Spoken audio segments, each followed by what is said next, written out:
Well, hello everybody. Good afternoon. Welcome to a Mexican Crossing Lines Psyop BS episode 14. Share it with all your friends. We're streaming on YouTube at Duke1517, on Twitch at a Mexican Crossing Lines, and on Facebook at 88.1 Fargo Moorhead. That's right, everyone. You can follow us on all the socials. We're on Twitter at media_PPP. You can email me at cindy@kpppfm.com. You can email Duke at kpppfm.com. And you can also call in and leave us a 3-minute message on our call-in line. That's 701-566-0917. We do get back to people that want to do interviews, or That's right. Mm-hmm. we reach out to people that want to connect with us, send us information, what have you. Mm-hmm. I am just getting back into the swing of things. Oh, yeah. Been having some medical issues that have been keeping me away from the desk, the radio mic. That's right. But I'm back. I'm here, and I'm doing cleanup or housekeeping, I guess, on the back end of a breaking news story about one of the people from Standing Rock.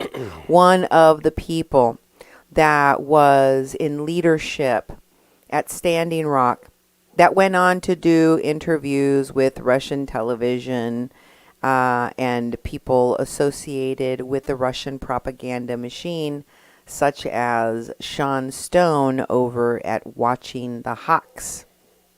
And so many other leaders out at Standing Rock that were supported, platformed, assisted by allies of the Veteran Stand and Wes Clark. And the ongoing damage, the fallout of what the Veterans Stand for Standing Rock and Wesley Clark wrought upon the people of Minnesota and North Dakota. Because what they came out here and they did, however they put the intention out that they were here to support Indigenous rights and Indigenous people, it turned out to be far from that. Yeah. What actually happened to Indigenous people and Indigenous rights was that they were trampled upon. Yep.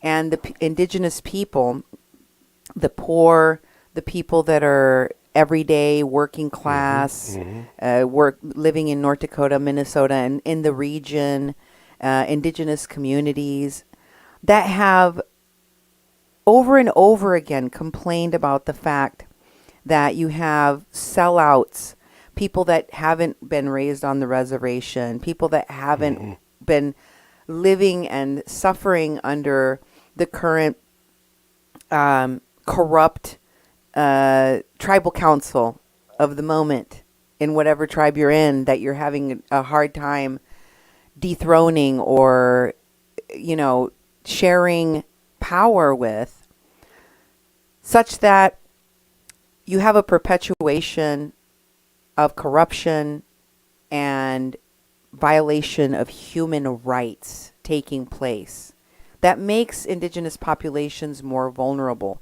to abuse, to fraud, to human trafficking, to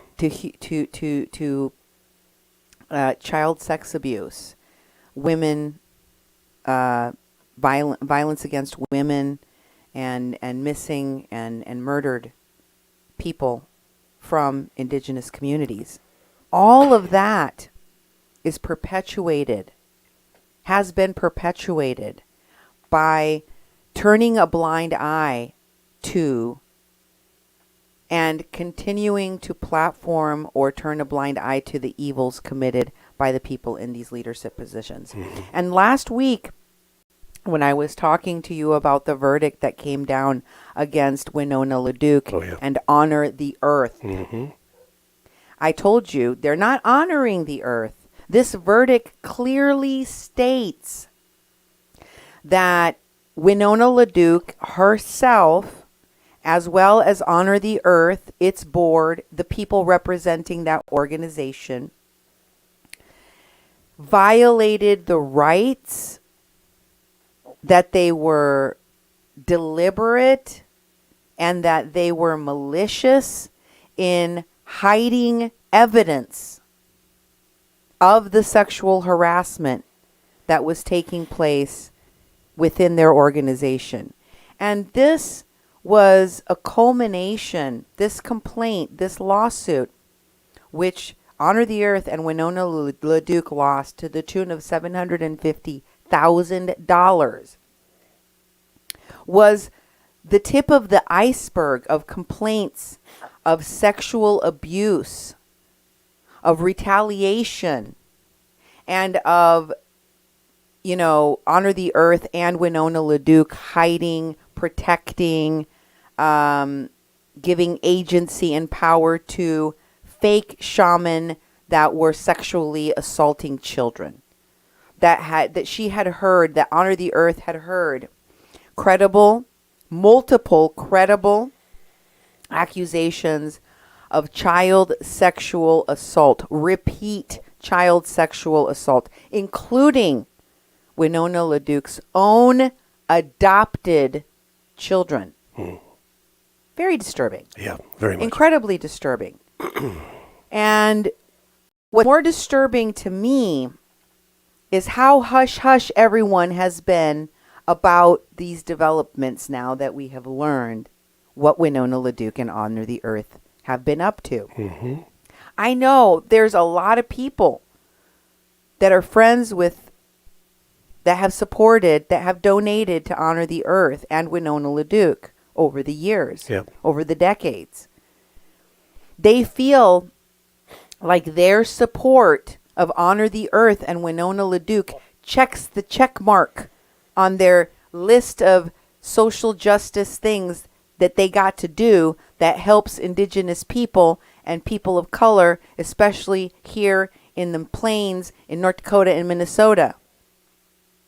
But I'm sorry to tell you, you have missed the mark if your support of Winona LaDuke and Honor the Earth is how you're helping Indigenous communities. Yep. Because Winona LaDuke and Honor the Earth have been predating predatory behavior upon Indigenous communities.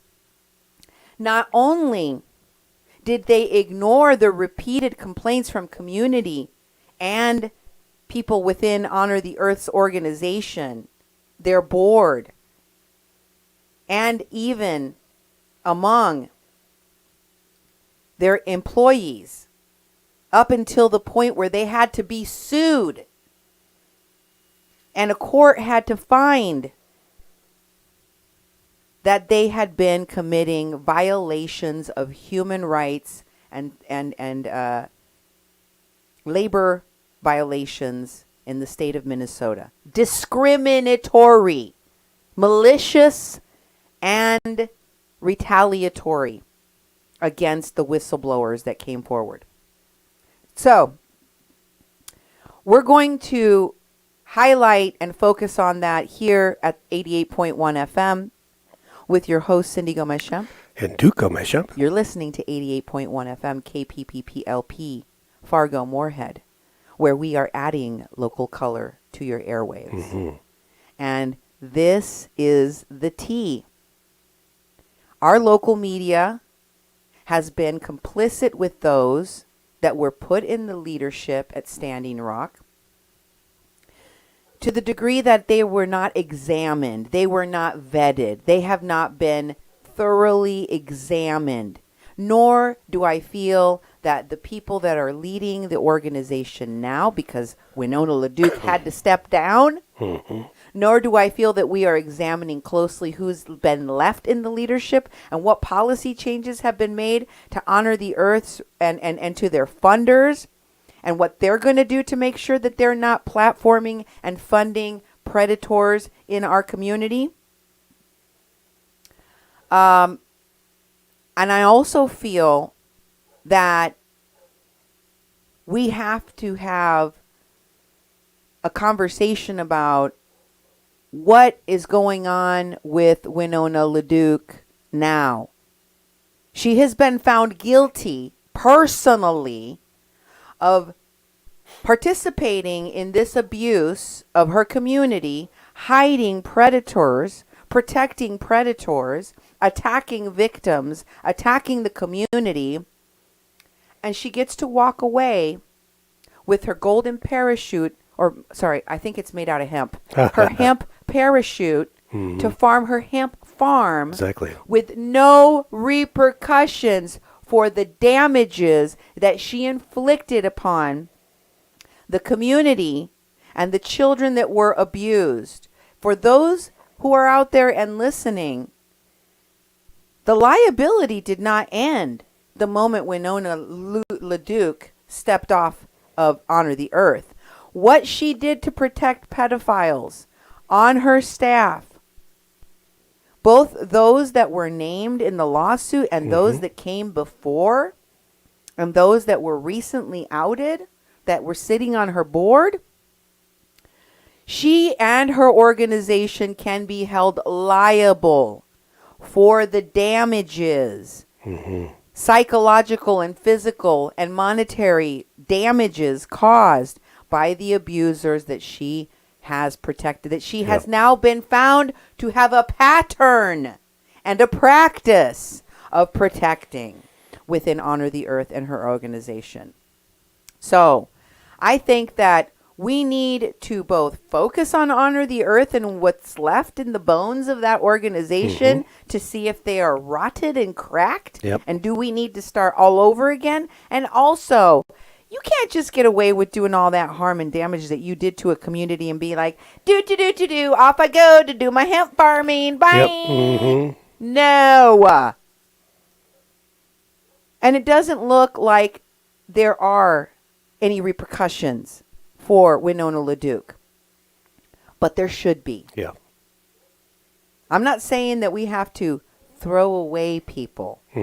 But people do have to show some remorse for their actions. People have to show that they have changed or they are working on change before you just roll out the red carpet and walk down it to your new documentary premiere on the arm of Winona LaDuke. I'm talking to you guys, Indigo Girls. I'm talking to you.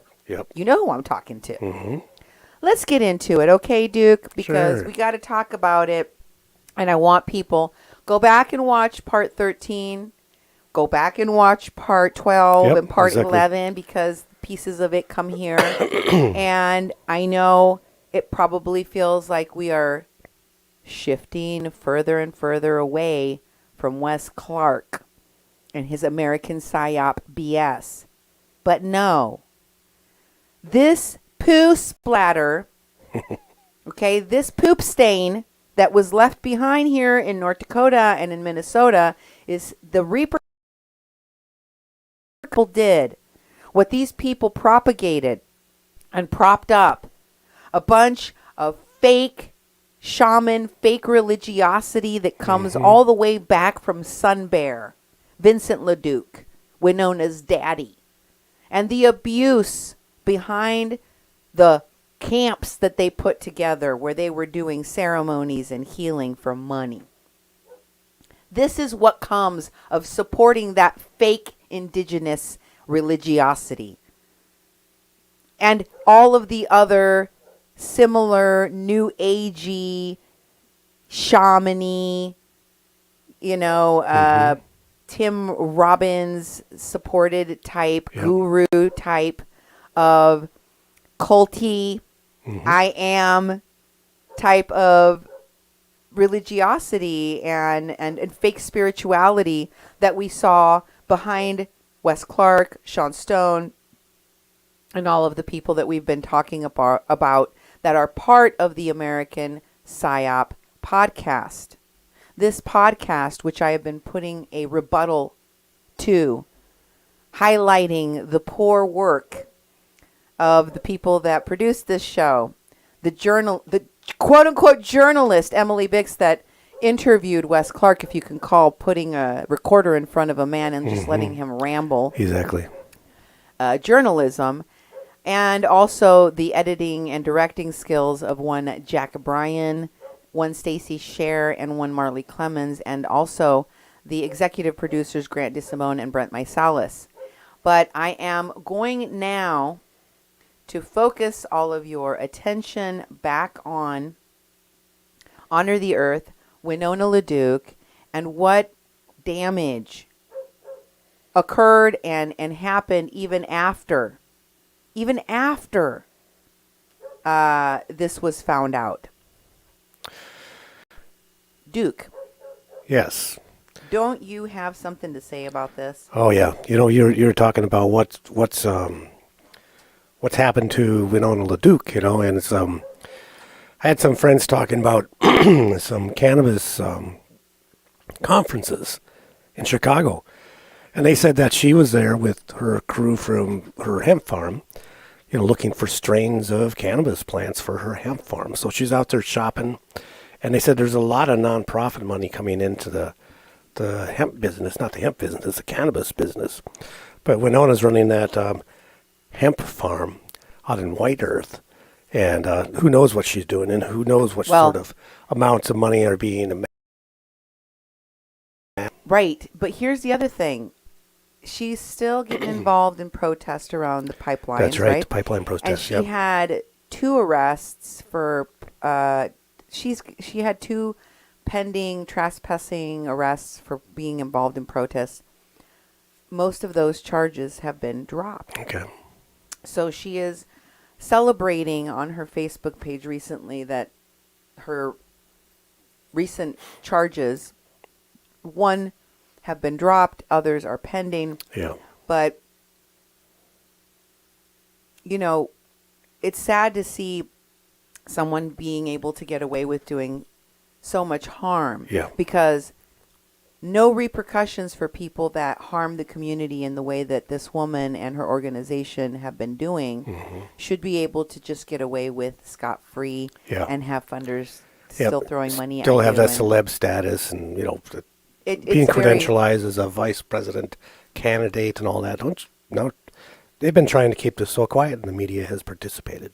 They have. And what's really disturbing is this is a candidate that ran for the vice president of the United States in this country. This is a person that's been associated with politics in this country and that has been in the mainstream of our media for decades, supported by celebrities like Honor the Earth and even Jane Fonda and Francis Fisher and all of those people that came to Standing Rock. But I wanted to start off by going back to the posts where people were discussing this verdict that came down. And one of the people that had posted was someone that had done concerts with Winona LaDuke and was talking about how they felt guilty that they didn't do better due diligence and, letting people know what they would do if they could have hindsight and what they would like to see for Honor the Earth. And I just wanted to share the end of the post in which Penny Draws talked about how upset they were by the news that Winona LaDuke and Honor the Earth had been dealt this loss. And, she says she wouldn't have partnered if she had known. But in the very next paragraph, because she said it's important to me to not elevate folks that are not ready to commit to healing, justice, and accountability.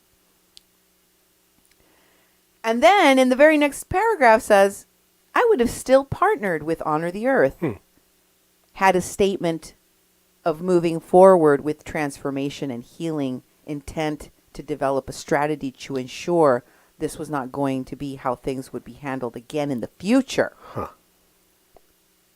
And this person says they don't believe in throwing people away. They want for there to be justice for the survivors, healing for everyone involved, including Winona LaDuke and the people in her organization that committed these crimes.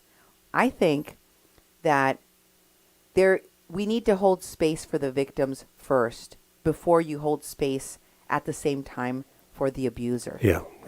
For the people that were silencing the abusers, threatening the abusers with lawsuits. If they came forward, if they continued to send messaging to the board of Honor the Earth.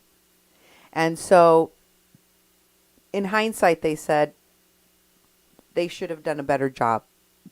In hindsight, they should have checked with everyone involved. They don't pretend to know or care for everything involved in large events, but they want to do better in the future. But this is what someone that read this post had to say about this heartfelt sentiment. Lourdes Escalante posted that whole thread and said, "Thanks to Penalise for these words. Unfortunately, from what I've observed from Honor the Earth's side, in what they're putting out on social media, it feels insincere. Considering that there are allegations, or what it found true, that Honor the Earth and Winona LaDuke purposely covered up evidence of sexual abuse and sexual harassment. It still doesn't sit well with me." Yeah. I agree with Lourdes. It doesn't sit well with people. I hope all the survivors can embrace the healing that they deserve. But you know what happens before healing? There has to be an acceptance of damages. Somebody needs to accept that this happened to the victims. Now let's look at the verdicts to find out what really happened here. First of all, we're going to look at the verdict 1 in the findings of fact. And what you see here, so that we can look specifically at what they had to pay. The findings of fact found that for the first verdict, the court finds that on verdict 1, Honor the Earth is responsible for sexual harassment perpetrated by one of its employees against Margaret Campbell, violating the Minnesota Human Rights Act. The court also adopts the jury's findings that the following damages are awarded. $200,000 in actual damages. Wow. That is an amount that will adequately compensate Margaret Campbell for the financial harms done to her, loss of employment, money, etc. Then there's additional damages in the tune of $50,000. That amount is triple the damages because of the malicious hiding of evidence that we'll see later on. It will be that we explained earlier in the show that they were sanctioned, fined additional monies because they did not do the thing when they were supposed to do the thing. So, Winona can come out and say, "I'm really sorry I didn't do anything about it. I wish I had done something about it at the time." Well, in the law, if you don't do something when you're supposed to do something, there is a punishment. That's the tripling of the damages. Damages for mental anguish and suffering. The amount of damages that will fairly and adequately compensate Margaret Campbell for the harm caused in pain and suffering. That's punitive. Yeah. Those are not awarded unless actual damages are found. And in this case, both actual and additional damages were found. Wow. So she got $100,000 for that. So now let's go on to verdict number 2. On verdict number 2, you see the punitive damages I was discussing. And the court can only find that if they find malicious, malice, deliberate harm, deliberate disregard.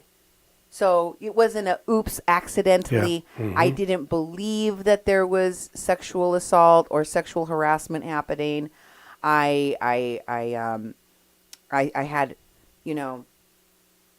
made a mistake, forgot about it. I didn't do it. No, they have to find, and the court defines punitive damages as the clear and convincing evidence of deliberate disregard for the right and the safety of others. Wow. So you know that if you don't do what you're supposed to do, that it will result in harm and damage to other people, but you deliberately disregard that.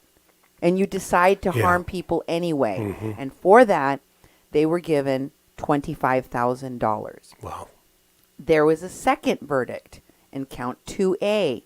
That count adopted the findings that for 2A, Honor the Earth retaliated against Margaret Campbell by placing her on unpaid leave for trying to defend herself from sexual harassment and reporting it. And so for doing that, for retaliating against her, there are actual damages in the amount of $100,000 to compensate her for loss of wages because she was put on unpaid leave. Triple the damages for additional damages for harm caused in the amount of $50,000, and then for mental suffering she gets another $50K. Wow. And you'll see that it says as to the punitive damages, they found that Honor the Earth and Winona LaDuke acted with deliberate disregard for the rights and safety of others. Wow. And so the amount of damages that will fairly compensate for that additional harm is, if you'll scroll up, you could see it. Okay. You have to scroll up to where that red box is. There it goes. $25,000. Okay. Now let's look at damages in the verdict 2B. So this is for retaliation against Margaret Campbell from stopping her from getting another job, because Winona went out of her way to tell potential people that she applied to get jobs at with other nonprofits not to hire her because she was a problem. Jeez. So that was a retaliation to try to end her future, to try to end her ability to earn money. After working with Honor the Earth for over a decade, Winona LaDuke not only put her on leave without pay, she made sure she couldn't get another paycheck. Jeez. And for doing that, which the court found clear and convincing evidence that this was done to retaliate for Campbell trying to oppose sexual harassment in the workplace.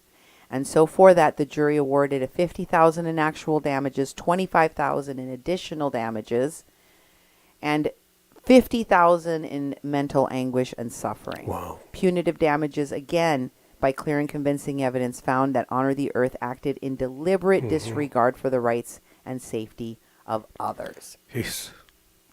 And finally, we're going to look at the damages at the end, the punitive damages in this case for that B verdict is $25,000. So says Gretchen Tilmonty, the judge of the district court. So it's April 4th. The total is awarded $750,000 from Winona LaDuke and Honor the Earth. Wow. The prevailing party on all respective claims is also awarded costs and disbursements. So they have to pay the attorney's fees. Yeah. Jeez. They have to pay the costs of filings of all of these motions and all of the appearances in court, and they have to pay the attorney's fees for the opposing party. So this is a very strong message to employers in Minnesota, especially indigenous organizations like Honor the Earth that claims to still be mostly run by indigenous women. You need to follow the labor laws of the state, know You can't get away with saying that you're on the reservation, so the laws of the state don't apply to you, as Winona LaDuke learned. You can't just have it dismissed and say it has to go to the tribal court where I can do whatever I want. It doesn't work out in the end. Okay? Just like Chase Iron Eyes and the last real Indians tried to use the tribal courts to take away the rights of their adult transgender son because they didn't want Gibson to transition, and they wanted to basically take away their agency and get guardianship over them. You can't use the tribal courts to eclipse the rights of indigenous modern day people.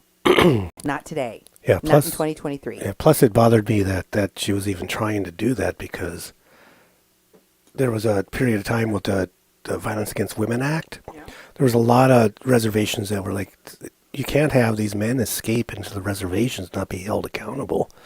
You know what? We can't harbor these violent criminals and assaulters of women. And so there's a lot of work to try to figure out how to do that with the tribal law and the Violence Against Women Act. And here she is saying, oh, doesn't count. So she's supporting being able to escape that accountability off the reservation. Oh, yeah. That's bothered me ever since I heard that on her show. Right? You had the same people that are hiding and protecting these sexual assaulters and predators within the community. And with what moral authority do you search for missing and murdered women? Yeah, with exactly. what moral authority do you fight for the Violence Against Women Act? You have to go to the root of the problem and address it. Here's another person that was part of Standing Rock. You might remember this person, Flores. On their Facebook, they're listed as Flores Tesan Houska. Okay. However, you might remember their name as Flores Whitebull. Okay, yeah. Do you remember Flores Whitebull? Yep. She posted on her Facebook all of the tea from the transcripts of the court process of the hearing. And someone else reposted it. Here you see them saying, wow, the situation with Honor the Earth, Winona LaDuke, and Michael Dahl is a lot worse than their PR team and even objective reporting is leading people to believe it Yeah, is. exactly. It is. It's true. And the reason that Flores and this Tall Paul Hip Hop are talking about the fact that the transcripts hold so much more information and tell us a lot more of what was going on. It's very important because there's some secrets that were glossed over, even in the Bismarck Tribune that printed, and even in the information into the IRS. They're just with kid gloves treating these and without giving any context or background. Wow. So these transcripts that are being posted, very important. Here's the second part of that transcript post in which you see them, Flores saying that, honestly, she looked up to Winona. A lot of people in this community did. There's no shame in acknowledging that we all looked up to what was put in front of us as a ethical indigenous leader that seemed to talk the talk, but it turns out did not walk the walk. And she goes on and says, I'm sharing for true accountability. The victims don't have a huge platform to control the narrative or the underlying support from the community, but they should. Yeah. The victims of Michael Dahl and Anthony Sewell and Nako Bear, all associated with Honor the Earth, all predators of women, children, community members, all sexual predators, and animal abusers amongst them. Those are the people that need our support and the community and the platforms. Those are the people, not Winona, not Honor the Earth. Sincerest prayers to this woman. She's referring to Margaret Campbell, the woman that won the lawsuit, who stood up for herself and for youth victims. and sincerest prayers for the victims and their families. They are the real people with real wounds. And let's go here to look at Vanessa's post about Winona LaDuke protecting pedophiles. Winona LaDuke, she said on March 31st, is a protector of pedos and bad actors. This is a post on Facebook. Okay. A lot of people were talking about this news that came out, and I really felt that it was important to highlight the community's response both to the reporting and to Winona and her organization. And this is one of them. She was found guilty of hiding the sexual harassment at Honor the Earth and destroying evidence. She also had to testify on her protecting of her quote-unquote spiritual advisor, fake shaman, a.k.a. fake shaman, Michael Dahl, who has been accused of child sexual assault and found guilty of allowing horses to starve to death. That means animal abuse of the highest caliber. The only Native journalist I see sharing this news is Jacqueline Keeler. Why isn't this big news in Indian country? Because a lot of the news platforms in Indian country, like Honor the Earth, like Last Real Indians, like Myron Dewey's Digital Smoke Signals, like the Women Rising Media, like the Indigenous Media Rising, are either run by white people, pretend Indians, or sellouts like Winona LaDuke. Okay, that's the problem. That's part of the problem. And that even places that have Jacqueline Keeler, like Pollen Nation, are also working with pretend Indians and sellouts like Desiree Kane.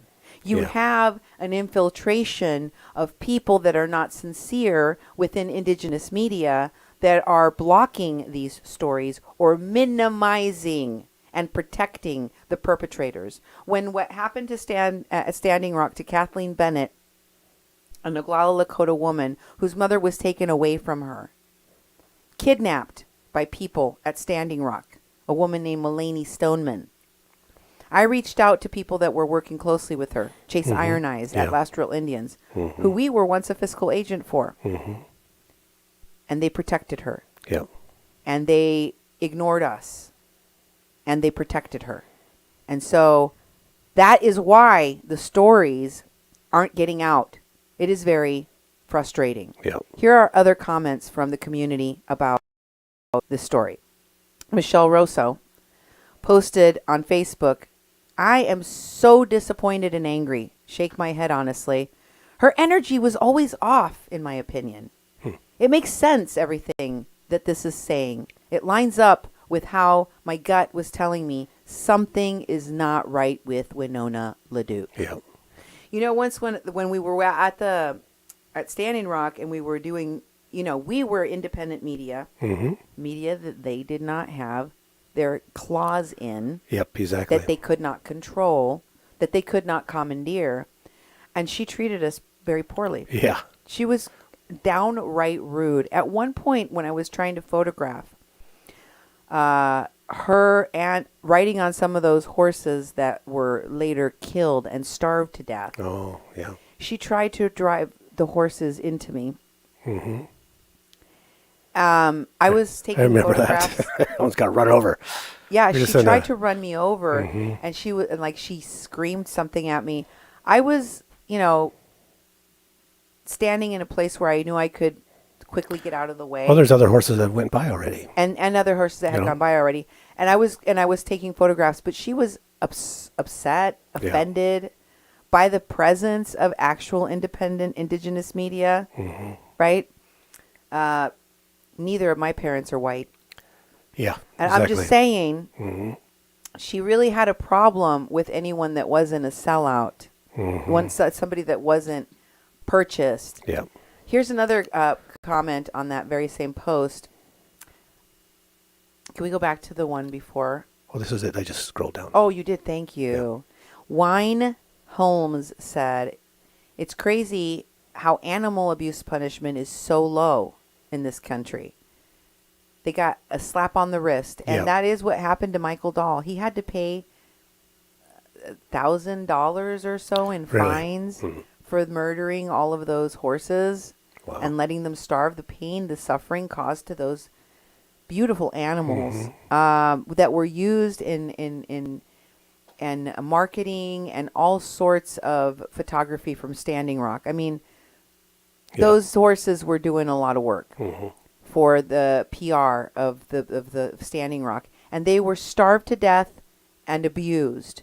Those horses, the entire time, they were being abused and starved to death, and they were used on posters, and they were used on fundraisers. They were used all over the place.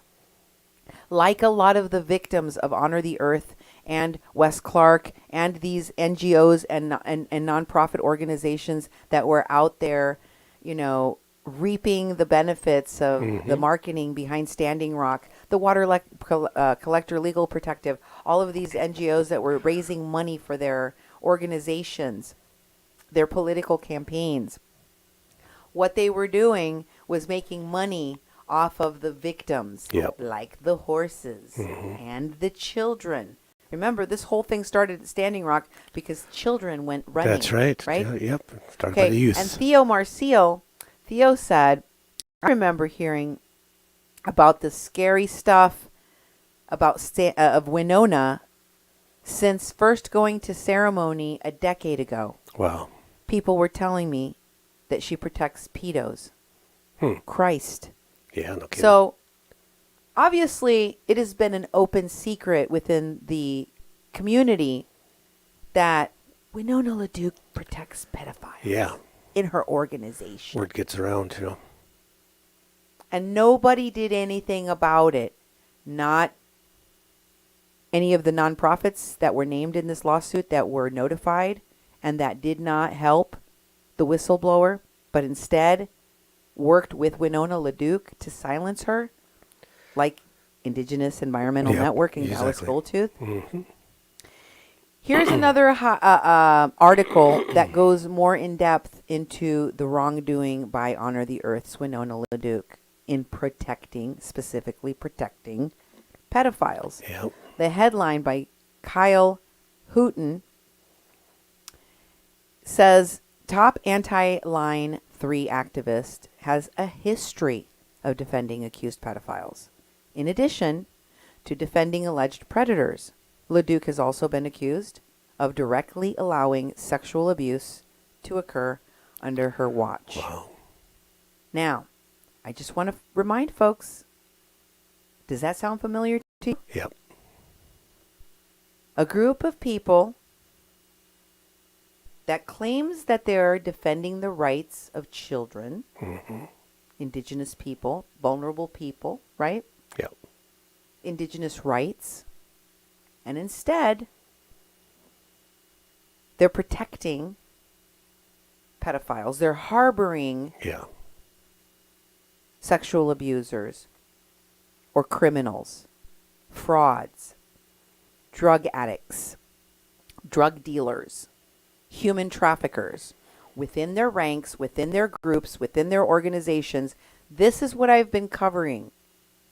Among the groups and the people associated with Standing Rock and the Veterans Stand for Standing Rock and Wes Clark Jr. himself. People that are with groups and organizations that do PR, like Winnie Wong and Maggie Day and Desiree Kane and all the people in the PR machine that was hired by Wes Clark at Standing Rock, that was hired by Edward Snowden.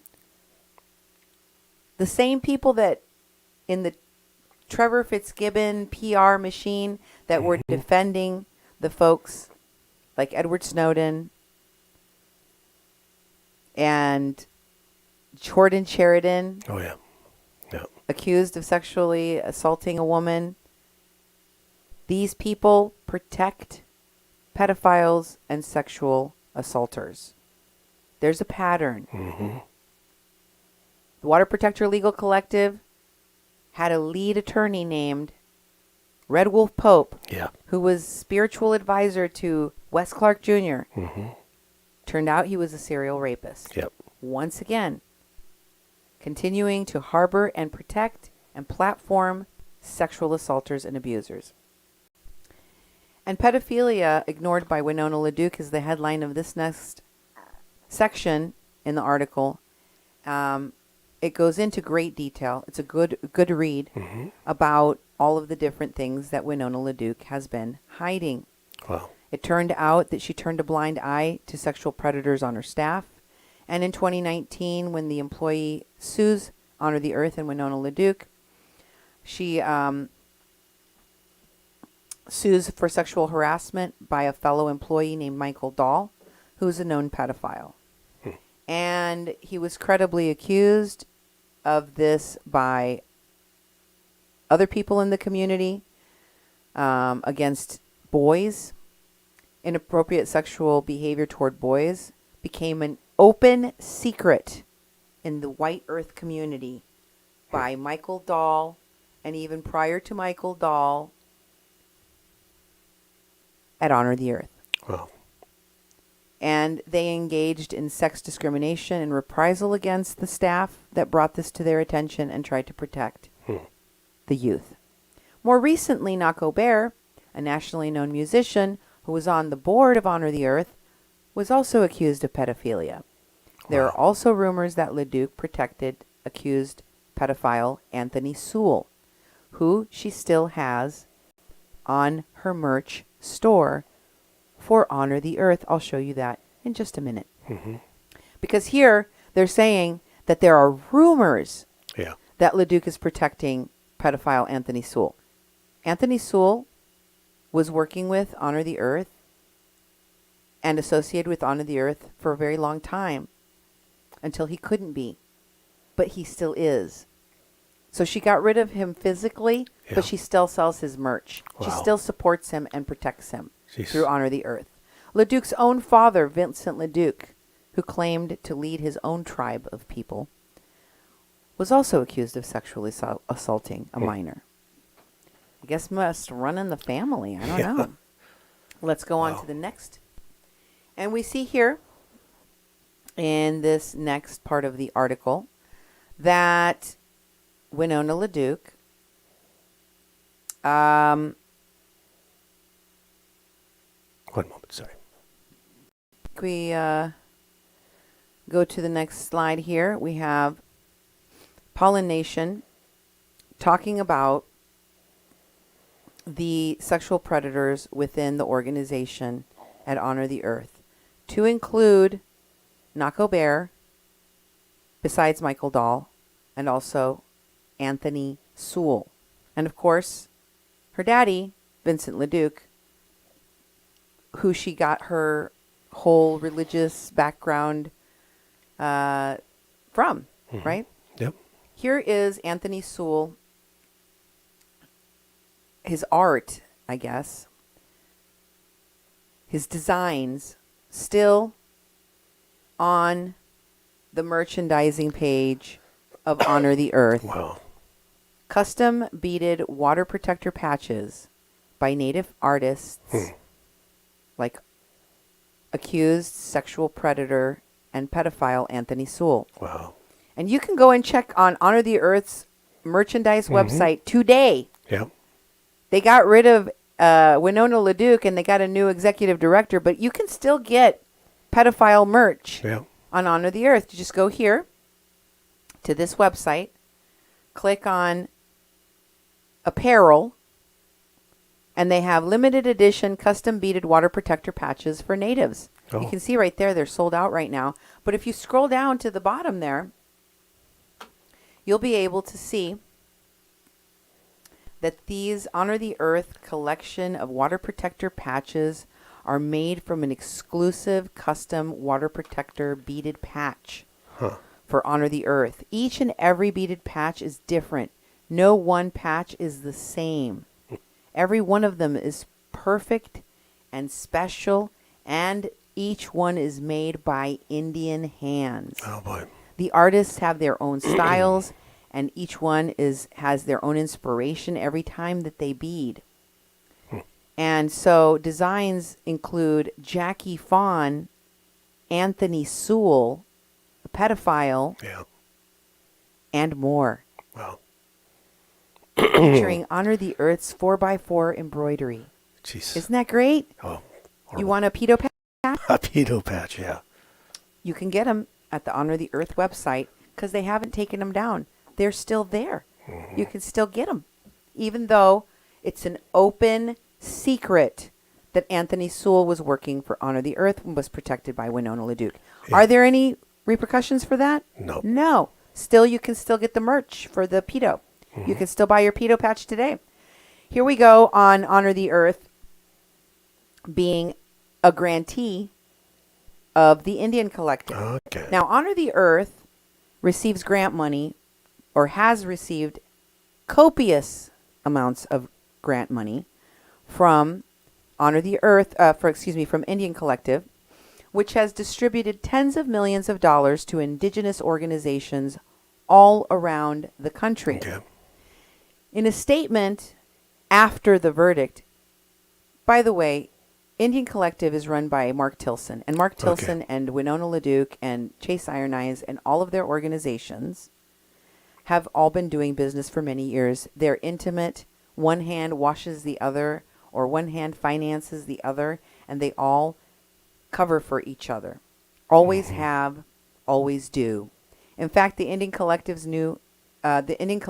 ex-employee is now Executive Director of Honor the Earth. Okay. So I don't know. I want to reiterate. I don't know how they didn't already know that this was going on in their community.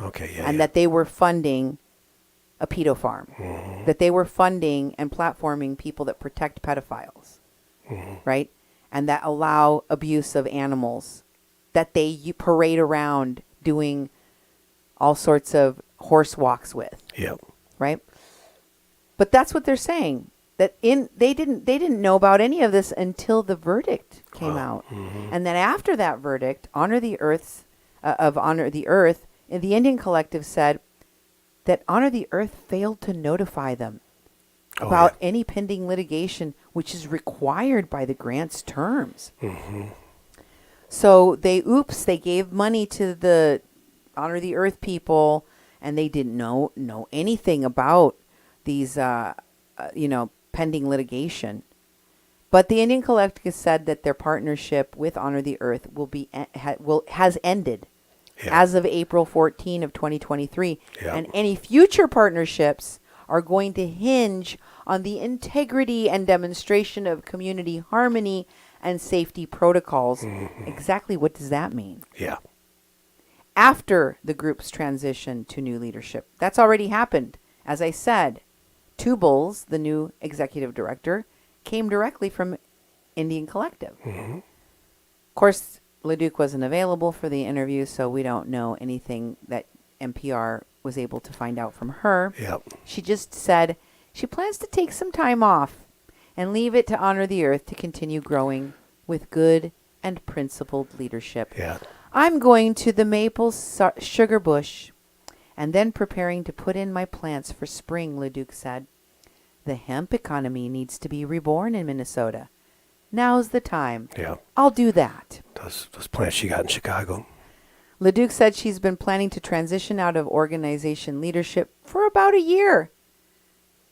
So ever since she got sued, she was like, you know what? It's time to go. It's time to go to the hemp farm. Yep. And that she was very surprised by the verdict and saddened. She's just looking forward to spring. Okay. I'm sad, and I'm just looking forward to spring. Bye! I've got my golden hemp parachute. That's right. I'm leaving. Mm-hmm. Bye. I gave the money to my friends over at the Water Protector Legal Collective and the Freshet. Yeah. And the one hand washes the other. I'm sure you will be seeing her at that Bear Lake cabin. Mm-hmm. Where her buddy Tara Houska the $3 has million an island island. and a mansion. That's right. Guaranteed. Mm-hmm. Now, what did the Indigo girls have to say about all this? Well, they said they had some news. They heard some news. Remember, there are parts of the Indigo girls that founded the organization with Winona LaDuke some 30 years ago. Also, some of the Indigo girls sit on the board of Honor the Earth. Yep. All right, now let's go back to this statement because I just want people to know. These people didn't just fall and hit their heads. Yeah. They helped start the organization and they sit on the board of the organization. And I showed you posts where they asked questions about previous complaints made to the board. So this statement seems not to be based on any of that. I don't know how this is a statement from the Indigo Girls about this. Yeah. We have some news on Honor the Earth's front. Please see the link to the press release. Our fearless leader, Winona LaDuke, is stepping down. We have a new executive director, Crystal Tubles. Please hold us in prayer as we continue this work. It's an honor to have co-founded Honor the Earth with Winona LaDuke. Working under her mentorship these past 30 years has been a privilege of a lifetime, and we will continue to learn from Winona as she does her life's work. Now, as allies and board members of Honor the Earth, we are committed to the energy, justice, and cultural sustainability work in Indian country that Honor the Earth will continue to do under the leadership of Crystal Tubles. We will always be grateful to Winona LaDuke for her tireless work, her wisdom, her brilliance, and her humanity. Oh, boy. What? Her humanity? She deliberately hid evidence of sexual harassment and her retaliation against the whistleblower at her organization that finally got fed up after over a decade of sexual harassment and watching Winona LaDuke cover up credible threats and credible complaints of sexual predatory behavior against children. Yep. Children. She is humane. That's humanitarian. And fearless leader, you know. Wow. Shameless, for sure. Yeah. Fearless? I don't know. Here is another part of this. And also acknowledge that this transition plan was already underway and is now accelerated. Executive Co-Director Crystal Tubles began transitioning last fall. Oh. They were two co-executive directors, and then formally she joined as the sole executor on January of 2023. Now she is the sole leader, and Winona LaDuke is transitioning. LaDuke is determined to accelerate the transition after the decision in an 8-year-old sexual harassment court case, which lost the organization $750,000 in punitive damages. Prior to that, 2 decisions by the Minnesota Department of Human Rights had found no wrongdoing. Who cares? Yeah. You know what? They can't even charge you. That's just You know a what? state agency. The whole board and Winona LaDuke sat on Santa's lap just last Christmas and were told they were very good girls. And guess what? It does not change the fact that they were found guilty in a scalding penalty for sexual harassment and violation of labor laws and retaliation. Yeah. So, apologies and justice in the deep north. This is what this. However, a nearly all non-Indigenous Becker County jury found Honor the Earth guilty on all counts and fined it $750,000. Yeah. Their response to that is apologies. Yeah. And justice in the deep north. Sorry. Apologies? Sorry. How are you sorry when you are uplifting this criminal, LaDuke? She was found guilty. In her letter announcing the transition, LaDuke sincerely apologizes for, quote unquote, not responding to Campbell's claims with the appropriate level of care and urgency. How about the fact that she also retaliated? She's not sorry because she retaliated. Yeah. At the time of the original allegations, She said she took personal responsibility for the mistakes made in this case. And she said that it was her job to create a good foundation to heal and move forward. I don't feel like it's sincere. I don't feel like she did it. She didn't do it. Regarding the court's decision, she noted that in Becker County, Native people make up only 7% of the population, and 38% of the people in jails are natives. The court system is very punitive, very white, very carceral, and it targets Native people. In such a forum, it was unsurprising that we lost. That the results would be a staggering and disproportionate fine against Honor the Earth. Wow. They were discriminated against. Oh, they thought they were going to Winona get away LaDuke with it. wasn't found guilty of because she wasn't able to get it thrown out. Mm-hmm. The laws of this land, of the United States of America, in which she wanted to be the vice president of the United States, do not apply to her. Yep. And because they are racist, apparently, and unequal in Becker County, this verdict is invalidated by her. Yeah. 2 previous human rights investigations by the Minnesota State Human Rights Commission did not find her to have probable cause of having committed sexual harassment. Therefore, she washes her hands. Yeah. But why does she respect that authority when it's also not part of her tribal authority? Yeah, exactly. I'm confused. Mm-hmm. In order to move ahead, they said, with their important work at Honor the Earth, their Native communities and the protection of environment in Greater Minnesota, their friends and allies across North America and the world, the board of directors regrettably but unanimously accepted Winona LaDuke's letter of resignation. Jeez. They were saddened by it, Duke. Yeah. They regretted having to accept her letter. They didn't want to even do it, but they had to. We will forever be grateful to Winona's tireless service to this organization and the many people and organizations that she has touched. What about all of the children that were inappropriately touched and the workers that were inappropriately touched? What about them? Yeah. She will continue to have an impact on the policy and battles that have defined her life. She will continue to have impact on the policy at Honor the Earth. Is that what I just read? Yep. That's what it sounds like to me. She is clear that she wants to pick her battles well. So it is with both great heaviness and optimism that we move forward. It is an honor to have co-founded Honor the Earth with Winona LaDuke. Working under the mentorship these past 30 years. It's just It's a rehash of what the Honor Indigo Girl said. And then a statement from Crystal Tubles. Angry comments to the Indigo Girls followed. Here are some of the comments that people had after this post.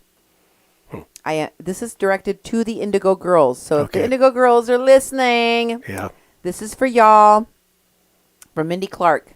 I am not happy with your choice in your continued support of Winona LaDuke. At all. Her crimes are many. And the quote-unquote good that she did with Honor the Earth does not outweigh the bad. Ding, ding, ding, ding, ding. Agreed. Yeah. That blathering and gushy, we're so sorry to have to accept her resignation post is disgusting to me. Yeah. Trish Campbell says, enabling a worker to continually sexually harass a coworker is not acceptable. Why the Minnesota Department of Human Rights would ignore the problem that was clearly documented tells me we need changes in that department. Women in Minnesota have faced ongoing problems with our own state's organizations and departments. Co-workers at previous places of employment came to my office to Boop, boop, boop, boop. Yep. So, point is, just because the Minnesota State Department of Human Rights didn't find anything wrong doesn't mean there's nothing wrong. It means that institution needs to be fixed. Yeah. Risa Fitzgibbon said, any relation to Trevor Fitzgibbon? I don't Maybe. know. But Risa says, since, as you say, that you are board members, then you received the letters from the Ojibwe women in 2015 Yeah, that's right. detailing the horrific abuses happening. So you ignored it. So you chose to ignore sexual abuse of minors, the harassment and the threats against a woman for trying to do the right thing, and the intentional starvation of horses. And since Dishonor the Earth was founded in 1993, why were there no I don't know. Yeah. I don't know what else it said there. But you can see these people are angry not only at Honor the Earth's board, but the Indigo Girls specifically. And Rich McDonough says, not a word about the victims or the perpetrators that she protected. Yeah, really. And then, of course, we see that the Indigo Girls... Oh, can you please go back so we can see what I was talking about there? Yes, sorry.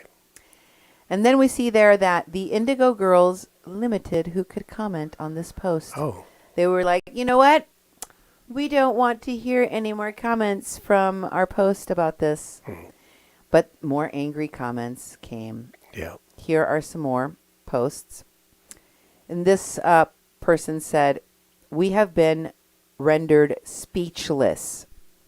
This is a post by the Tribal Alliance Against Frauds. I don't know if that's a real organization, but it sure is a page on Facebook, and they said that they were rendered speechless, except to say, shame on the Indigo Girls. Oh, boy. Yeah.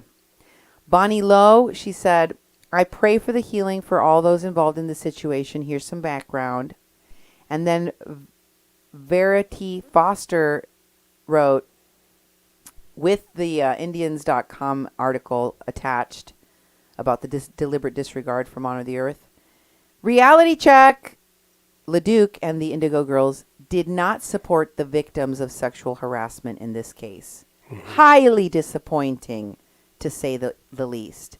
Again, at some point you see that the Indigo Girls limited who could comment on that post because They're putting they the did brakes not on it, yeah. want to hear anymore. So, are the Indigo Girls sorry for what they did in supporting this woman? Now they're just trying to hide it too, still, you know. Yeah, it doesn't look like it, because otherwise, why would you limit people commenting on what you did and the decision that you took to post congratulatory messages to a woman who clearly is has been victimizing people in this community for decades. A nationally known author and writer, Georgianne Nyanbar, posted about the Indigo Girls, and this is what she had to say. I wanted to post the entire statement because as an author, as a writer, somebody that's done investigative journalism on energy policy, especially in Indian country, Georgianne Nyanbar, and her statement, I think, are very important. She's not just somebody that knows about the nonprofit organization or wants to help fund Indigenous rights and Indigenous led organizations. She's a critic. She's an investigator. She's a journalist, and she's an author about the specific things that Winona LaDuke engages in. And here's what she had to say. And about the Indigo Girls. She said the Indigo Girls will be tainted. They will be tainted when the entire story is revealed. Georgianne, I think they're tainted now. Yeah. I think they're already tainted. I don't think that it's going to happen later. I think it's already happened. Time to open their eyes and stop carrying water for LaDuke. I think they're in the same boat. I don't think they're carrying water. I think they're in the pool with LaDuke. Yep. I think they're okay with it. I think that they covered it up with her because they are okay with it. Yep. Georgianne Nienbar goes on to state, I need some advice from all of you who seem to be on the same page with me, especially Wisa Wahusi Trudell, the daughter of John Trudell. Okay. I showed you her posts earlier. Yep. You may know my name as a writer who covered LaDuke's activism and her writing before 2016. When I questioned Honor the Earth's finances during 2016, Honor the Earth associates threatened me and suggested violence by posting my photo on Facebook. I had it taken down. But when I challenged LaDuke on this, she shut me down by saying I was not to threaten her. Again, implied violence. Her sister, quote unquote, Lorna Haynes, continued to threaten me until I blocked her from all my social media accounts. I had dinner with LaDuke in Minnesota after rumors about Michael Dahl started to surface around 2015. And I told her that she should immediately distance herself and turn him in. Yeah. She responded that he, Michael Dahl, was her spiritual advisor, quote unquote.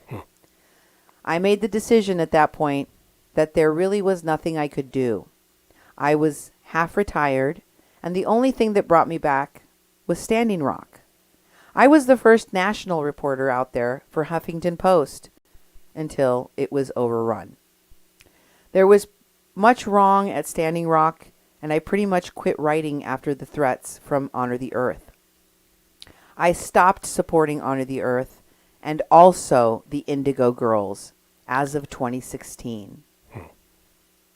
I wonder if Bonnie Raitt, would you go to the next slide, please? I wonder if Bonnie Raitt, who's also associated with Honor the Earth and Winona LaDuke, is aware and will be issuing a statement. I am 73 years old, and I really do not want a lot of controversy. My writing for Teton Times will stand as my testimony. My question to all of you is whether it would be worthwhile to either try to take down all of my supportive writing of LaDuke or issue a blanket statement about her. She is and was a brilliant writer and orator. Unfortunately, she took her talents to the dark side. You all have my permission to copy and share this, not as a way to help me, but as a lesson to sometimes it takes a while to recognize a shape-shifter. Thank you. I pray that she will turn toward the light. I don't think so. Yep. She's going to go and do her hemp farming. Yep. That's what she's going to do. So Georgianne is an author, investigative environmental writer. As you saw, she wrote for the Teton Times. She also wrote for the Huffington Post. She's semi-retired, and she now is a writer for the Rwandan New Times and lives here in rural Minnesota. Oh. Georgianne Nienbar is well acquainted and has written many articles about Winona LaDuke and her activism and her books, and has been a supporter of Honor the Earth in the past until she recognized Winona LaDuke for the shapeshifter that she is. Fraud. And she stopped supporting all of those people, including the Indigo Girls, which is what all of these people are saying you should do as well. The Indigo Girls tied themselves to a pedo protector, and they're doubling down by cutting off people's comments in their gushing statement of love for Winona LaDuke as she exits the organization that she should have been thrown out of. Not, we regretfully accept her resignation. No. Should have fired her ass. Yeah, they should have fired her. Don't let the door hit you where the good Lord split you. Throw her out the door. But instead, we get this. And it's really disturbing because here are some of the comments about the Indigo Girls and what their statement put out. Kim Cruz said, "This is disturbing at best.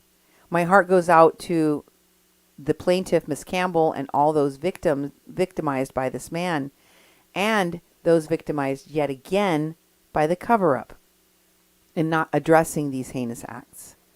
The leadership at Honor the Earth, Winona LaDuke herself, failed in its mission, which is in fact, ultimately, to enact protections for Indigenous people."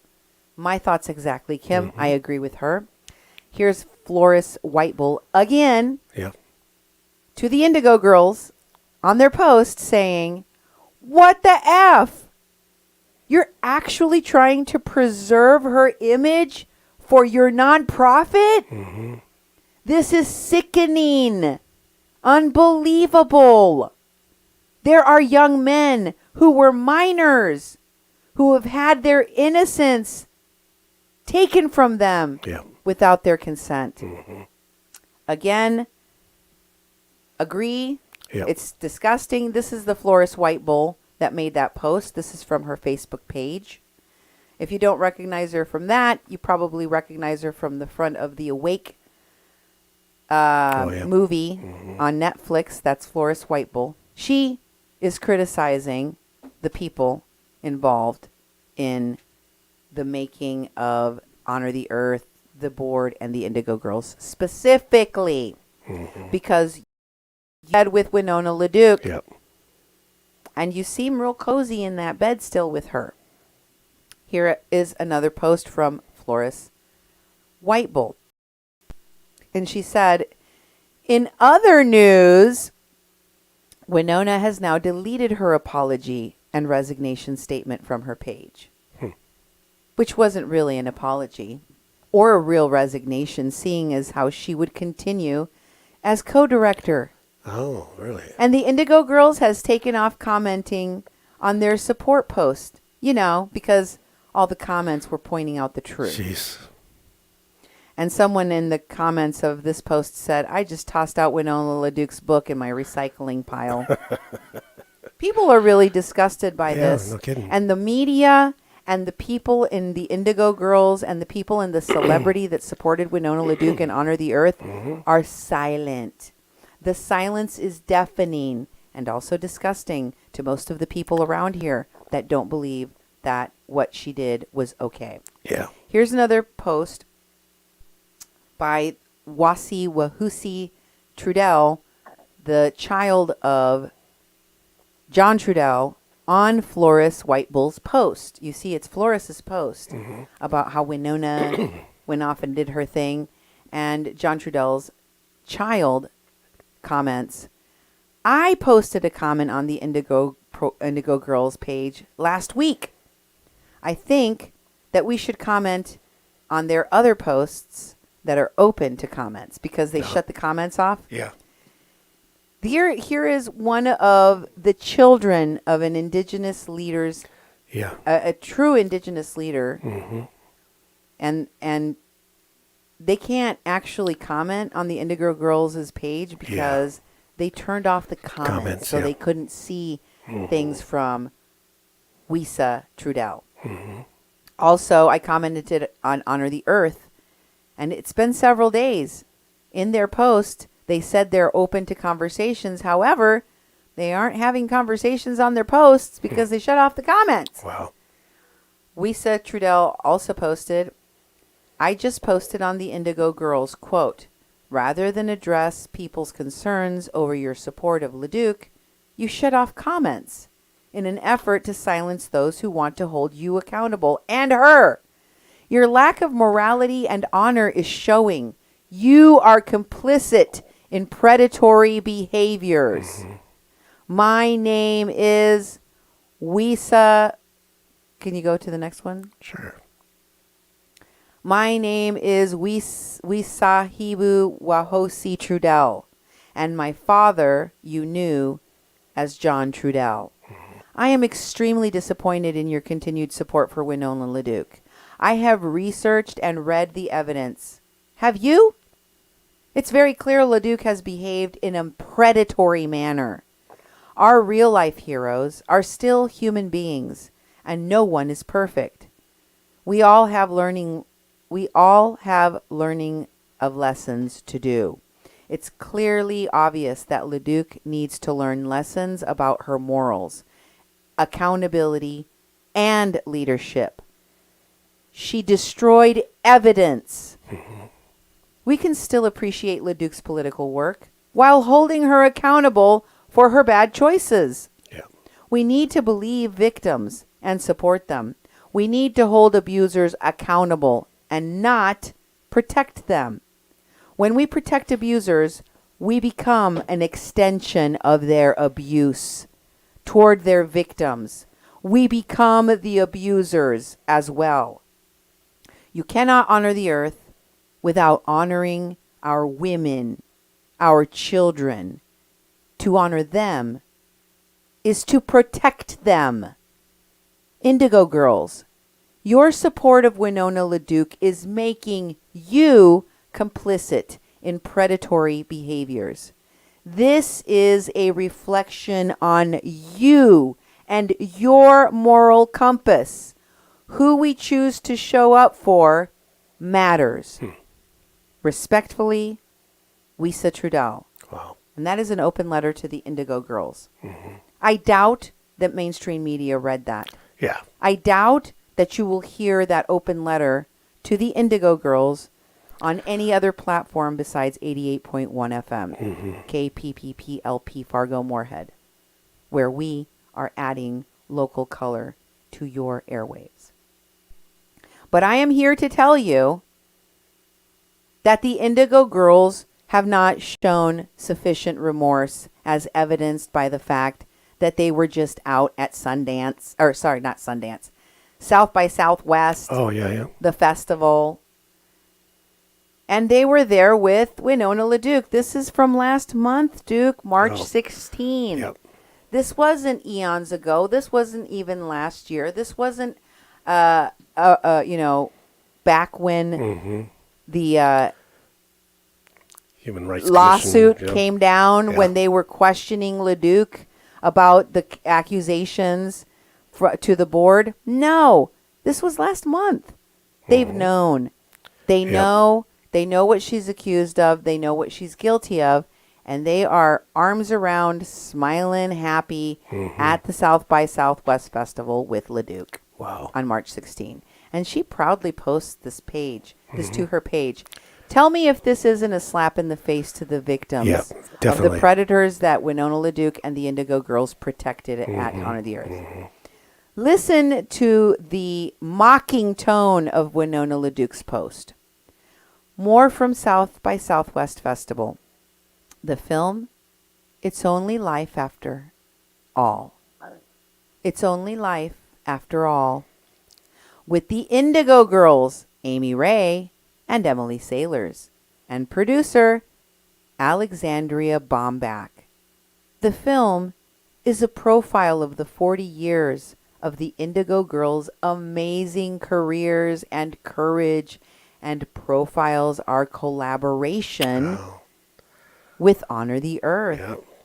We, together, are co-founders of Honor the Earth. Yep. By the way, she's no longer at Honor the Earth when she makes this post. Yep, exactly. She's no longer the executive director at Honor the Earth when she makes this post. But she does tell you, hey, I'm the founder. Here I am with the other founders. Don't matter if you took me off the board. Don't matter if I'm not the executive director. This is my baby. Yeah. I made this baby. And it's in a movie. And it's in a movie, and it is a story about the Indigo Girls as much as it is about their collaboration with me and Honor the Earth. And here's more posts from the South by Southwest event with Picket Pictures that took pictures at the event that put these photos together that said they were happy to attend South by Southwest to support the Indigo Girls and the director and Alexandria Bombach and her new documentary film, It's Only Life After All. Because Amy and Emily of the Indigo Girls are founders of Honor the Earth, along with Winona LaDuke. Honor the Earth is 30 years old this year. Yay! Austin, Texas. Picket pictures, huh? Yep. And here is a post from the Sundance Film Festival about this film that was just released in March. Oh. That is that premiered at South by Southwest and Sundance. It hasn't even been in theaters. Wow. It's been in limited release for less than a month, and the Indigo Girls know that this verdict has come down. They've made their statement, as I read to you, gushing over Winona LaDuke. Yep. And look very clearly on their movie post about their film, about their documentary film, with their pictures. It's Only Life After All. There's a paragraph dedicated to Winona LaDuke. Wow. It says that over the years, Ray and Sailors maintained their musical careers on their own terms with their resolutely political lyrics and commitment to LGBTQ rights and visibility. But since 1993, they have found purpose in partnering with Indigenous activist Winona LaDuke in the fight for environmental justice. Why, that's just like Wes Clark Jr. Yep. Boy, these environmental justice activists sure do harm the environment in which people live. Exactly. Do they not? Mm-hmm. They fill it with pedos and frauds and criminals, and they protect them, and they cover their butts when they're found out.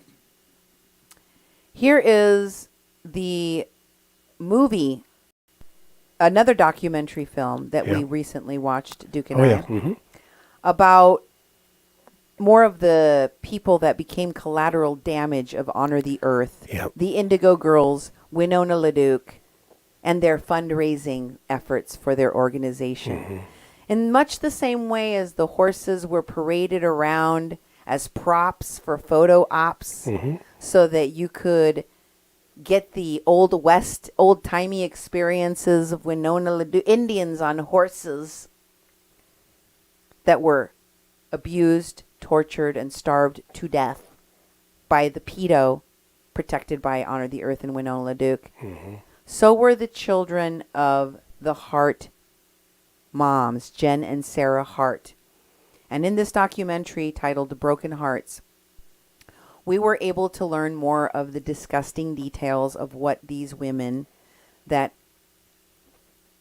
collected children like they were Matryoshka dolls or worry dolls from Guatemala, more aptly, because these people collected children of color. They collected black and indigenous children as their foster children, as their adopted children.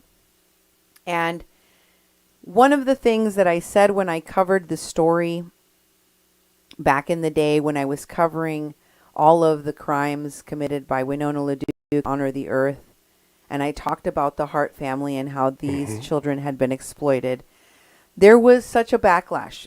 There was so much anger. And so many people that were in my comments defending the white women that were collecting black and brown children and parading them in their virtue signaling circus of I'm a great white hope activist. And the great white LGBT and protector. All the while, they were abusing, torturing, and starving these children. Exactly. Which they eventually murdered. Devontae was at the heart of that story. I showed you Devontae with Winona LaDuke.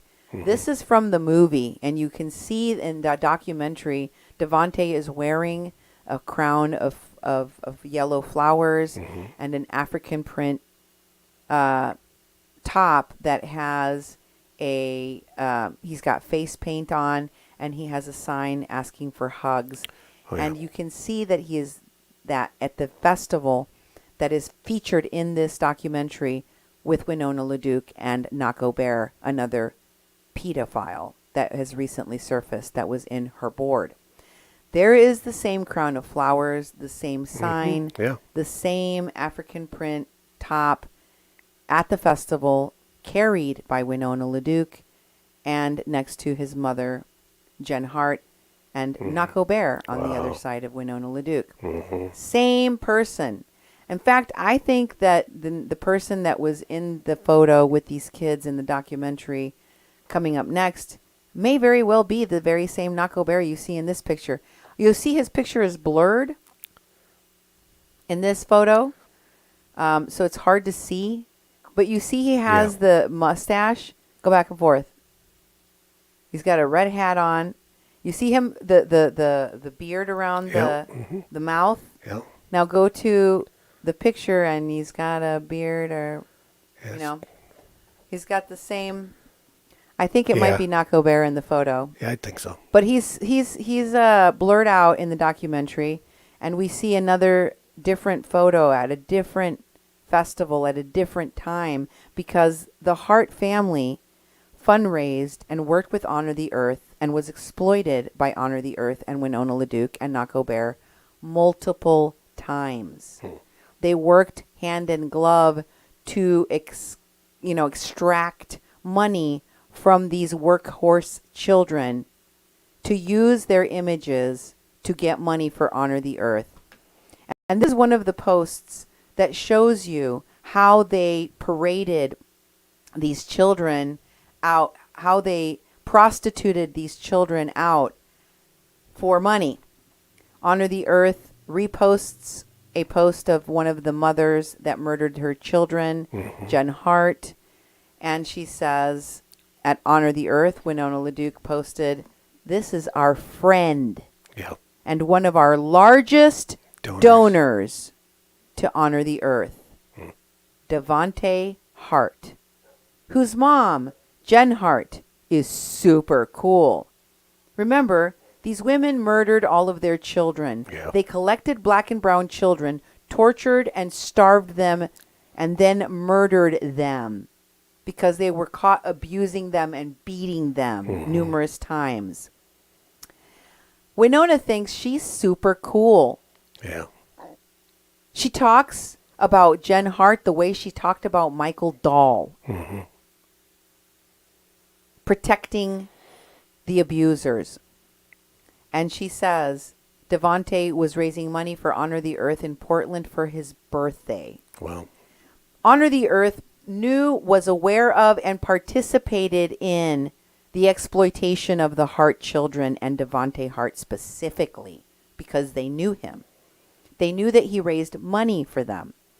And in this post, Jen Hart talks about how the only thing that her son wanted to do for his 11th birthday was raise money for Honor the Earth. This is a child who, by the way, along with all the rest of his 6 or 7 siblings, was undernourished, underweight, and underdeveloped, according to all the medical reports about them. Jen Hart, Honor the Earth donor post 1, shows us that she talked about Winona LaDuke and tagged her as her friend and tagged Honor the Earth as an organization in her posts repeatedly. This post from 2014 shows her raising money for Honor the Earth and talks about how they were able to deliver $500 directly to Winona LaDuke of Honor the Earth during Project Earth Festival, the festival that I showed you that was in the documentary, and that while on stage with many people that he considers to be his family, he gave this money. 2 days ago, Winona LaDuke visited Portland, Oregon to speak about sustainability at Portland State University, and she took Devontae on stage with her to acknowledge his efforts as her top donor, as one of her top donors. 1 year later, his dream came full circle. The wonderful things about circles is that they are continuous. I'm sitting here under an umbrella during a downpour at Pioneer Square, watching the birthday boy continue his passion. He's spending his Earthside arrival celebration, his birthday, trying to spread awareness and love for this remarkable planet we all share. Happy 12th birthday, Devante. I have no doubt that you will reach your new goal of 1,000. Wow. In the second part of the post, she posts that she thanks everyone for inspiring and the inspiration of her as a mother by Devante. Also, big love to the community and family that encourages, supports, and loves and inspires him to reach to infinity and beyond. We will make a fantastic team with Sarah Hart. And then let's look at the abuse reports. Because the abuse was not only pimping these children out for photo ops so they could virtue signal to the world that they are white, woke, gay women. No.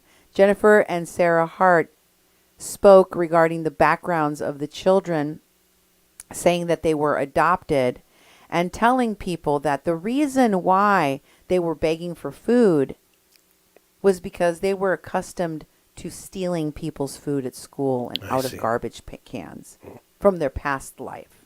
They didn't know how bruises ended up on the children's bodies and told the caseworkers the kids must have fallen down. Yeah.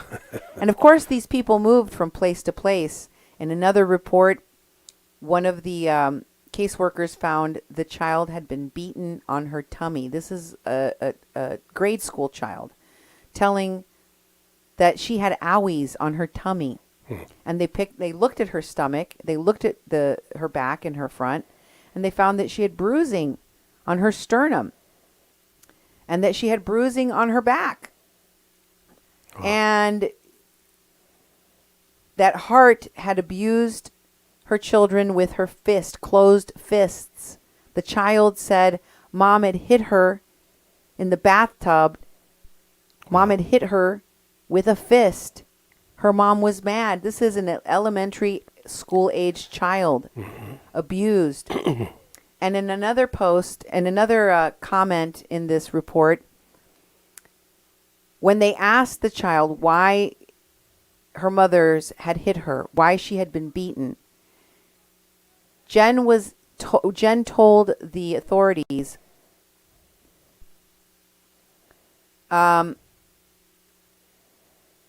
the child said that the mother had gotten mad at her because she had found a penny that did not belong to her. Oh, okay. And that was tantamount to stealing.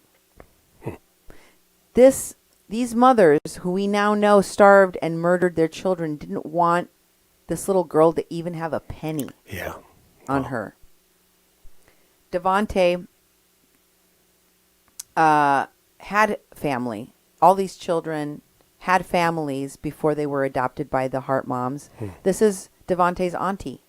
And you can see that he and other children were pictured because she actually got custody of the children. Do you know how she lost custody? While she had these children, you can see the photo collage of, birthdays and just family occasions, gatherings, Halloween, the children just playing at home. They were cared for. They had toys. They had family. They had love. They weren't picking food out of garbage cans. These children weren't tortured and abused and neglected by their black family just because the Hart moms tried to portray them that way. No. In fact, they were very well cared for by this woman who everyone, including social services, agreed was a great caretaker. The reason why the children were removed from her home was because at some point she caved in and under her supervision allowed the mother of the children, who had been using drugs and had lost her children because of that abuse, she let that mom visit. Okay. For a supervised visit. And social services found out, removed the children, no appeals were available. Wow. Children removed. This broke the heart of the family, of Devontae's family members, and it broke the heart of the attorneys that represented that family. Yep. In the documentary on April 7, 2011, Sarah Hart was found guilty of domestic assault of her children, and she was only sentenced to 1 year of probation after they found that she was beating her children and leaving bruises on them and letting them starve. All she got was misdemeanor charges and probation. Wow. That the children, the harsh penalty for the family, the black family members of Devontae, was they were taken from their family and their parental rights and guardianship were forever severed. That's the harsh reality. But the white adoptive parents, they get probation. Yeah. According to people that were interviewed by social services, these children were like trained robots. They were treated horribly, but Devontae was the golden child. And he was particularly the focus of the Hart moms. Mm-hmm. But they used the fact that these children came from a drug-addicted mom to color everyone in their black family as negligent. Yeah. The Hart mothers denied that they were underfeeding, undernourishing their children. In fact, they told lies about the biological family, suggesting that the reason why the children were underweight and undernourished was that they ate healthy, organic, vegetarian food, and that the children were struggling with eating normal foods because they suffered at the hands of their birth parents. I see. And they were introduced to junk food while they were attending school. That's why they pulled them out of school and homeschooled them. The agency further tested the growth hormones and checked the growth of the children, including the one mentioned here, Abigail Hart. All of the children, all of them had low average weight. All of the children were found to have lower than average for their height and weight and age, stature and weight. Wow. But despite this, the Social Services Office in Oregon failed those children and said that they found insufficient data to conclude that they were being abused. So they left them where they were. Wow. Devontae, as you will see in the next series of photos, was at the heart of most of the social media posts and photographs taken by Jen Hart. You can cycle through all of the photos of Devontae while I talk about the fact that he was the center of attention in most of these photos. Here he is in a zebra outfit with his hair carved in love. Remember, this boy was a teenager, but he looks like a toddler in many of the photos that you're going to see because he was undernourished, underweight, starved until the day that he was murdered by his mothers. Wow. But he was definitely the main focus out of the 7 children. And Jen Hart wrote about him, Devontae specifically, attached to Nako Bear and his music, saying that he was raising money, that he was running in traffic. They were in traffic. They were stuck in traffic, 50 cars deep on the Pacific Coast Highway. And she sent the kid to hang out with a herd of zebras that were in a field somewhere while wearing a zebra costume and dancing to Medicine for the People's Risk It, the song, pumping through the speakers of the car. This just happened. This kid is living his dream. Really? These posts, which were choreographed and, I mean, she had costumes. She had these photos. As you go through them, you see, don't they seem like they are very much staged and that they are very, very pretty? Yeah. But these photo ops, the children, like the horses, are used in photo ops, and their performance was required for them to even be fed, to even be clothed, to even be allowed to rest. They had to be show ponies and work horses, carry the sign, wear the makeup paint, get your head shaved. For the social media posts of this obsessed woman, Jen Hart. And her posts were always about virtue signaling, how great these white women, gay women, lesbian women are. In this one, she tries to sell us a story about being in a grocery line where some out-of-touch white man asks her black child what he's going to be when he grows up, and tells him he's going to be a baseball or basketball or some kind of ball player. And she's so, annoyed by this racist thinking that her child is only suited for ball playing. Typical thing a white man would say about a black child, but not her son. No, he's going to be going on to do great things in activism because that's what he's made for. Yeah. In the second part of the post, you'll see her talking about how her son, according to the script, is upset about this man, and he responds and defends himself. She doesn't even have to defend him. And this post landed her in an article in the Huffington Post that, according to them, became viral. Her posting about her son. This is how far the reach of Jen Hart and Sarah Hart virtue signaling posts on social media. They were very visible in the media, in articles with police, with festivals, and raising money for organizations like Honor the Earth.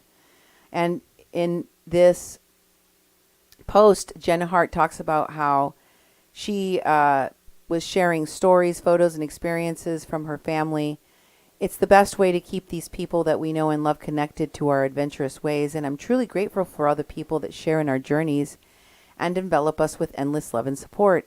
I would never have expected that one of the most recent posts would impact people the way it has and find its way in the Huffington Post.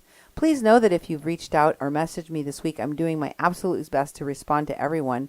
Devontae's number one concern about having this article put out in the world was, is it going to help people? Knowing that it has already helped and touched so many makes our hearts overflow.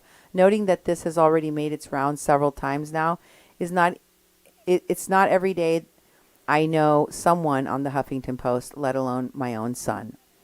But this viral post actually put a spotlight that was unwanted by the moms, and they tried to pretty much disappear. The only place that you saw them was in stories, which the writers of these articles gave very favorable reviews of the moms. And this one, titled Meet Devontae, the little boy with a big heart, you can see they got a lot of press for this card sign-carrying little boy, black child, talking about social justice and, in this case, the people who are crazy enough to think that they can change the world were the ones that are the ones who do think different. A young boy who was born into a life of drugs, extreme poverty, danger, and destined for a bleak future is defying stereotypes in the most remarkable way. I mean, doesn't that sound like the white savior wrote it herself? Oh, yeah. Yep. Devontae's heart entered the world 12 years ago with drugs pumping through his tiny newborn body. And look at how Jen lies in reports.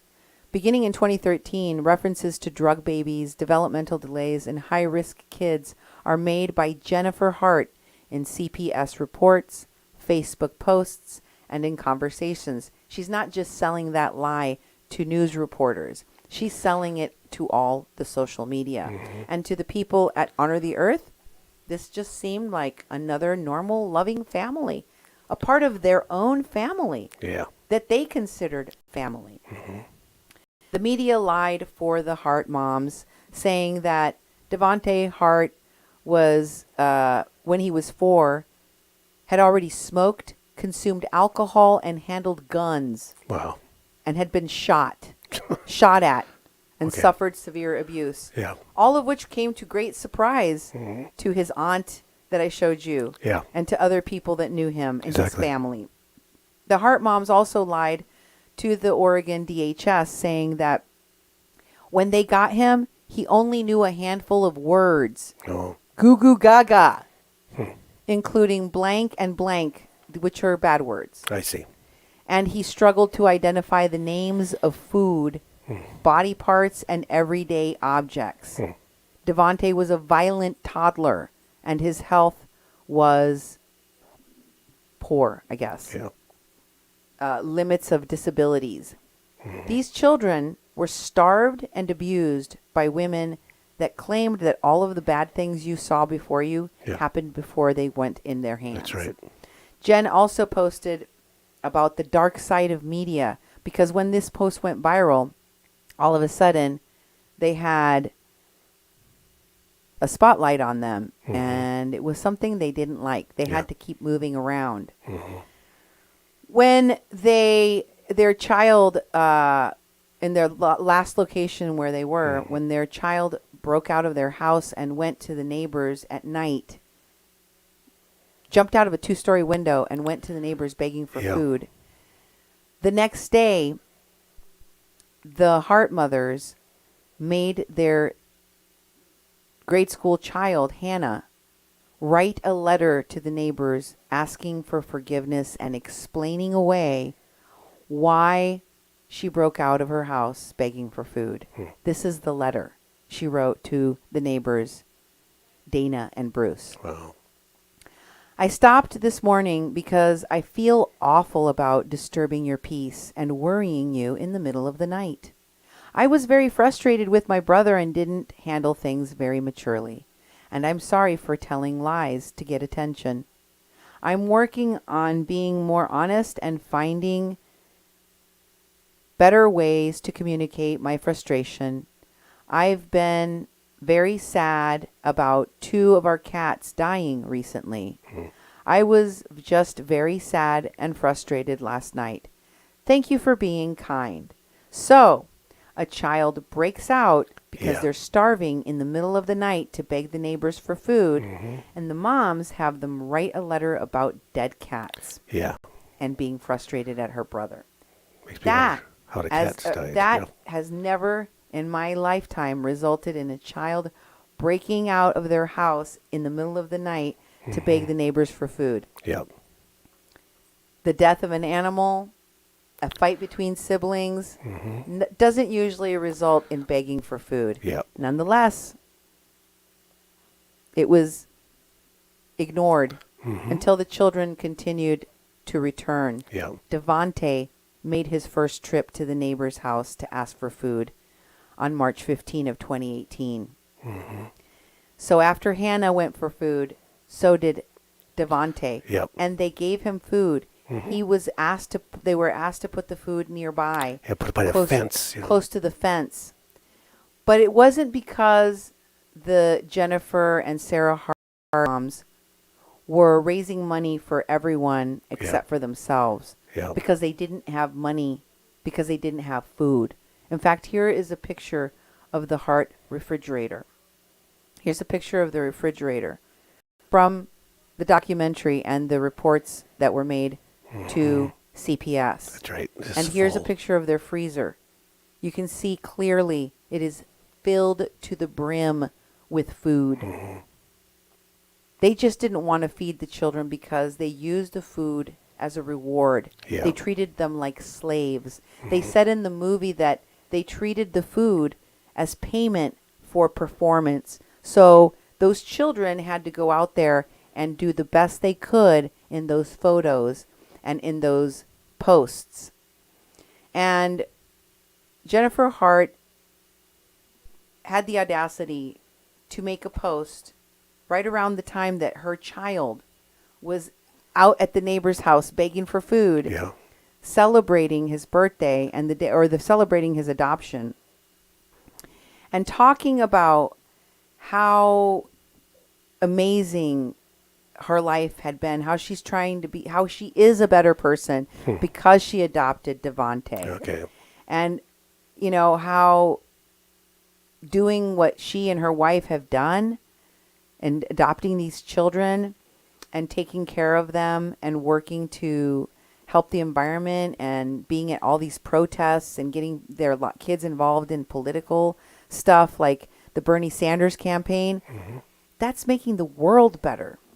She had the audacity to make this long, rambling, pat herself on the back, virtue signaling post right around the time that her son is begging for food from the neighbors. Jeez. And it's remarkable because on March 15, from March 15 through to the 23rd, Devontae goes back to the neighbors, Dana DeKalb and her husband, and begs for food 2 or 3 times a day. Wow. 2 or 3 times a day. And when the children were reported by the neighbors to CPS again, and then CPS showed up and took those pictures of the refrigerator and looked for the car, is when they found them missing. That's when they drove their car to California. And off the cliff. And off of the cliff. And according to the reports, they drugged their children. They took drugs themselves or alcohol they disabled the children from being able to swim, drown. Like they drugged them so they wouldn't be awake and they wouldn't be able to try to survive. Right? Right. And in addition to that, they made no attempt to brake or to stop. The speedometer was stuck at 90 or 80 some miles an hour when it crashed. That's what the recreation and the accident team from the Highway Patrol found. No braking or anything, just drove. All of which was ignored, turned a blind eye to by people like Winona LaDuke and her organization, that these children were used as show ponies to raise money for. And what is the legacy of Winona LaDuke? To go and continue her hemp farming. Yep. She is unbothered. She is unscathed. This is a post from May 21 of 2016 where she's talking about what her plans are while the Standing Rock is going on. Yeah. She said she signed her state of Minnesota hemp pilot project agreement with the Assistant Commissioner of Agriculture. Going to grow hemp with Don Waddell. Hope to grow on the res formally next year. We need a new tribal ordinance. And there you go. Winona LaDuke gets to go off and farm her hemp and grow her garden, and all's well that ends well, I guess. No consequences needed here. That is what happens. All of the collateral damage, including the deaths of these children, is what happens when you turn a blind eye to people that exploit children, to people that are predators of children, to people that are liars, frauds, like these Heart Moms, like Michael Dahl, and like Winona LaDuke at Honor the Earth. So instead of turning a blind eye, we need to put a spotlight on these organizations and their leaders and continue to expose how all of the people connected to Wes Clark and the Veterans Stand for Standing Rock and Standing Rock's leadership are responsible and should be held accountable for the after effects of everything that happened in 2016. And we'll continue to bring you those stories here on the Mexican Crossing Lines with your host, Cindy Gomez-Schempp. And Duke Gomez-Schempp. You're listening to 88.1 FM, KPPPLP, Fargo Moorhead, where we are adding local color to your airwaves. Thank you. God bless. Good night. And till next time.